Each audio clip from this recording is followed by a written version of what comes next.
Great start by Sven Glatzel through the middle and started 5th on the grid. He's gained 2 places already. Alex Simpson's also got a good start, it seems. He's gained a couple of positions as well. As we look back sideways there, that was Wojciech Savidovic through turn 1. Everyone's 2 by 2 at the moment, keeping it nice and safe at least. No one's making any silly manoeuvres, just having a quick scan down. There's a couple of guys just swapping around. Doesn't seem like anyone's actually gone off or dropped down the order as of yet. A couple of Team Mad cars there running wide as we look at Jack McIntyre side by side with Steve Baxter. Oh, sideways there, that was one of the Apex cars. I believe that was Brian Holmes. A little bit out of shape there, not sure whether he got any help or anything. I'm going to try and have a quick look, but it doesn't look like he's got any incident points, so he can't have done. Nearly getting a nudge there from number 11. That is Jake Blackhall in the CQR Academy car. Welcome back to the 3rd out of 4 races tonight from Monza. We're on the iRacing Esports Network for the BSR MX-5 Autumn Cup. We're a little close to the start of the race, so we're going to fly through the grid as quickly as we can. We've got Carl Jacquelet, Luke Cooper, Jason Cooper, Euro Nursum, Alex Cherney, Nick McCarron, Peter Van Gool, Josh Thompson, Mick Barry, Charlie Summers, David Hampson, Jack Ashton, Jamie Ayres, Dan Hunt, Brian Holmes, Anwar Smith, Carl Hardy, Jack McIntyre, Alan McKay, Nathan Davis, Mikey Key, Benjamin Mears, Craig Williams, Adam McNally, Jordan Giddings, Craig Jones, Cesare Rizzo, Ryan Walker, David Ayres, Max Wright, Joe McDonald, Stephen Hefford, Kip Cooper, James McRitchie, Scott Malcolm, Anthony Mott, Tyler Lugo Vickery, Mikael Garcia and Peter Knowles, and they're away. There we go. Hi, I'm Chaz Draycott here with Anthony Jordan at Buckmore Park for the 2019 Buckmore 24 Hours. I was just explaining the whole process of how a Le Mans start works.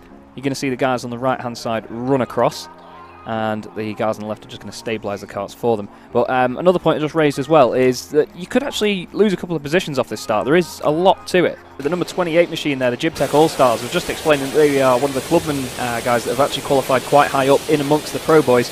They got a really good start, went around the outside of 2 carts there, but not sure whether they made it stick out of turn 1. You can see they're all just running wide. They're trying to get every little bit of momentum they can. They're 4 wide there coming out of turn 3.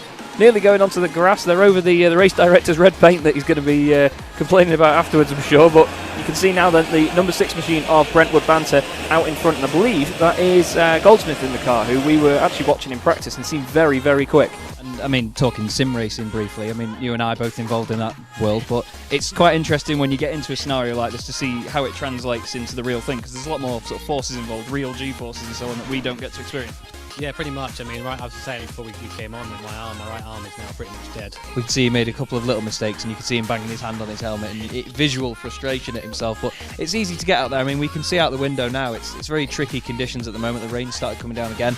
It changes the race completely. I mean, we've got a screen in front of us here with what's going on currently. You can see we've got James out at the moment on track. He's an esports driver as well. He's pretty quick, isn't he? Yeah, he's very quick. Looks like Williams Koke went a little bit deep there in the BMW M4 going into turn 1. He was a bit later on the brakes, trying to make up a bit of ground. But TRL Susu is on board with him now. He's right on his tail. He misses the apex by quite a bit there, does Koke.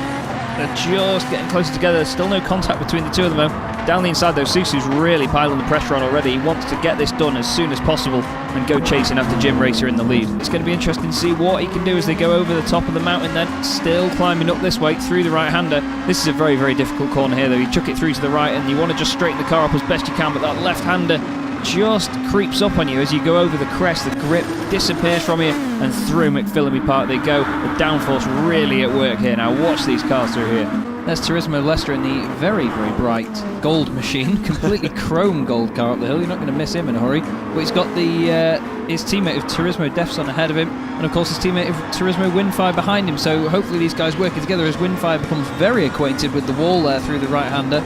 Sparks go flying, of course. We'll see a lot of that over the course of the race.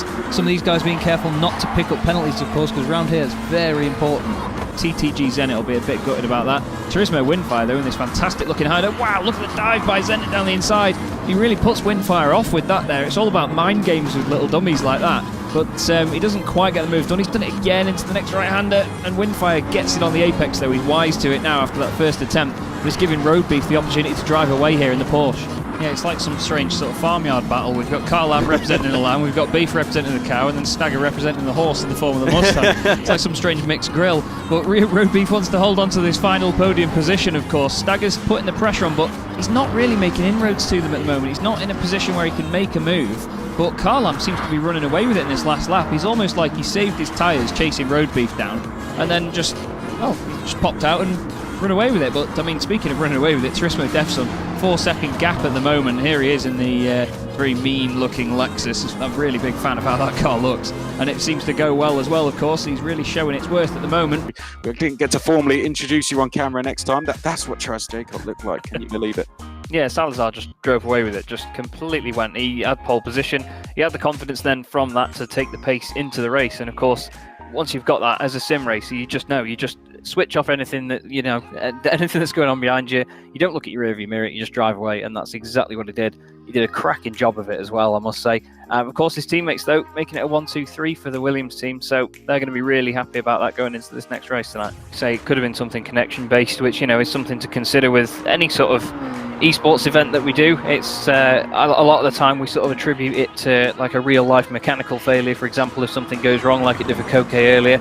But speaking of the devil, he is right behind the Lazarus driver now. Jeffrey Gallen down the inside, he shows his nose into the right-hander. He's done this before, and through he goes. I mean, we've not seen anyone get the move completed so early on in that corner, but it looked like Gallen just sort of went, nah, go on, son, you can go through. I'm just going to follow you and see if we can break away here, because that could be a good thing to do, to be honest. I mean, you saw what his teammate did before. When you're the lead car, you know, the pressure's on and you've got to set the pace in front of everyone.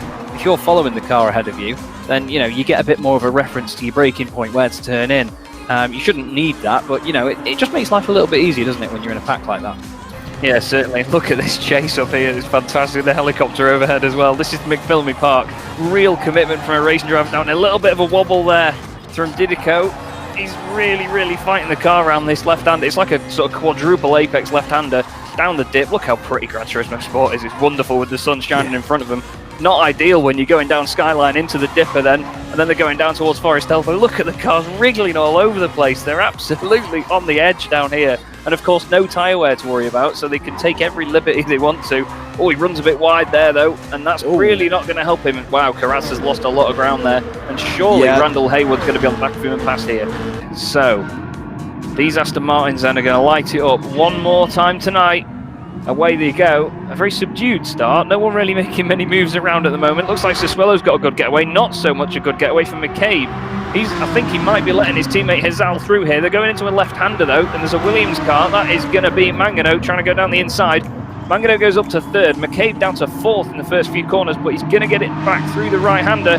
Adam Siswello leading the way here, Howard. Nice, good start from him, and he's trying to break away a little bit. Get a great onboard shot here of the chicane of death that I mentioned not long ago. Here you go. Look how quickly they come through here. It's not this one that's so scary, because it's a bit open there. It's like the Monaco swimming pool, but backwards. Look at that there, where that wall is. It's so solid and in your face.